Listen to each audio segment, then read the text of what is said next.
મિત્રો, આજની સવારની પ્રેમી સલામ, જય મસીહ કી, પ્રેઝ ધ લોર્ડ, હાલેલુયા.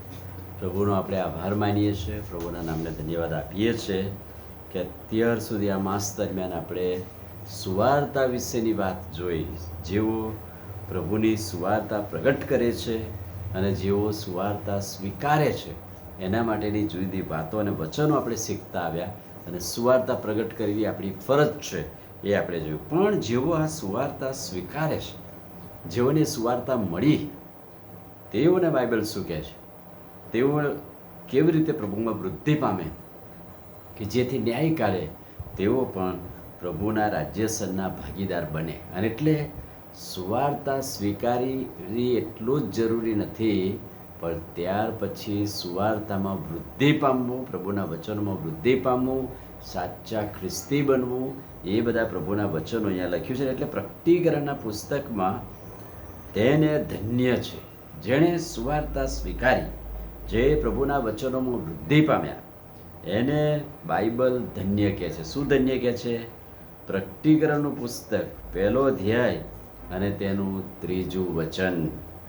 આ ભવિષ્ય વચનો જે વાંચે છે ને જેઓ સાંભળે છે અને તેમાં જે લખેલું છે તે પાડે છે, તેને ધન્ય છે, કેમ કે હવે સમય પાસે છે. કેવી રીતે? કે જે સુવાર્તા એને મળી છે, જે વચનો એને મળ્યા છે, અને આ જે ભવિષ્ય વચનો એ હવે વાંચે છે.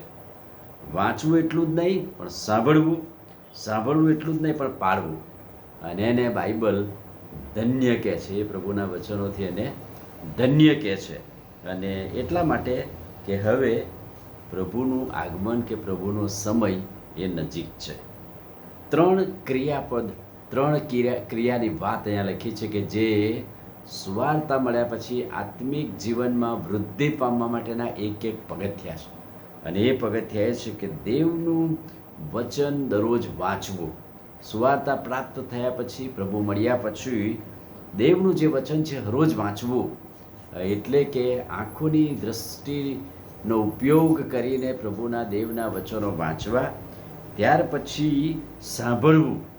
એટલે કે ઘણી બધી વાર વાંચવાથી એટલું જ કલ્યાણ થતું નથી, પણ બીજા લોકો પ્રગટ કરે. દાખલા કે વાંચવું એટલે આપણે આપણા ઘરોમાં રહીને પ્રભુનું વચન વાંચીએ, પણ સાંભળવું એટલે ચર્ચમાં, પ્રભુ મંદિરમાં, બાઇબલ અભ્યાસમાં જઈએ અને ત્યાં આપણે બીજા વ્યક્તિઓ પાસેથી સાંભળીએ અને એમાં વૃદ્ધિ પામીએ.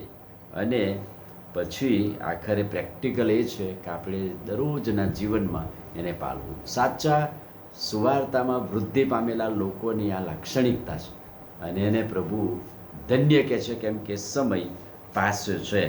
પ્રકટીકરણ 22 અને 7.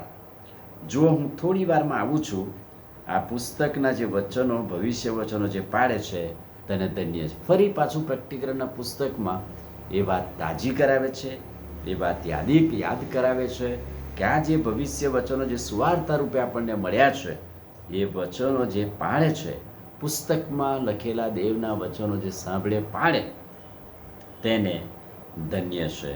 અને 3જી ધન્યતા શું લખી છે? પ્રકટીકરણનું પુસ્તક 14મો અધ્યાય અને 13મું વચન. આખરે આવા આત્મિક માણસો, પ્રભુમાં વૃદ્ધિ પામેલા લોકો, જે મરનારાઓ પ્રભુમાં મરણ પામે છે, તેને ધન્ય છે. આખરે પ્રભુના વચનમાં, વિશ્વાસમાં વૃદ્ધિ પામીને પ્રભુમાં મરણ પામવું, એ મરણ પણ આશીર્વાદી. તેને પણ પ્રભુએ ધન્ય કહ્યું છે. અને શું કહ્યું છે? કે તેઓ પોતાની મહેનતથી વિશ્રાંતિ લે છે, કેમ કે તેઓના કામ તેઓની સાથે છે. કયા કામ?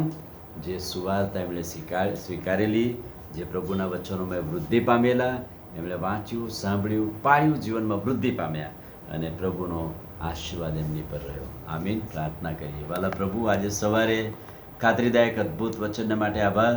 સુવાર્તા અને તમારું વચન મળ્યા પછી એમાં વૃદ્ધિ પામવા માટેના જે પગથિયા તમે અમને આપ્યા છે અને તમે ધન્ય કહ્યું છે, ત્યારે ધન્યતાના વચનો અમારા માટે ખૂબ આશીર્વાદિત કરો. પ્રભુ ઈસુના નામમાં માંગીએ છીએ, સાંભળો ને માન્ય કરો. આમીન. God bless you.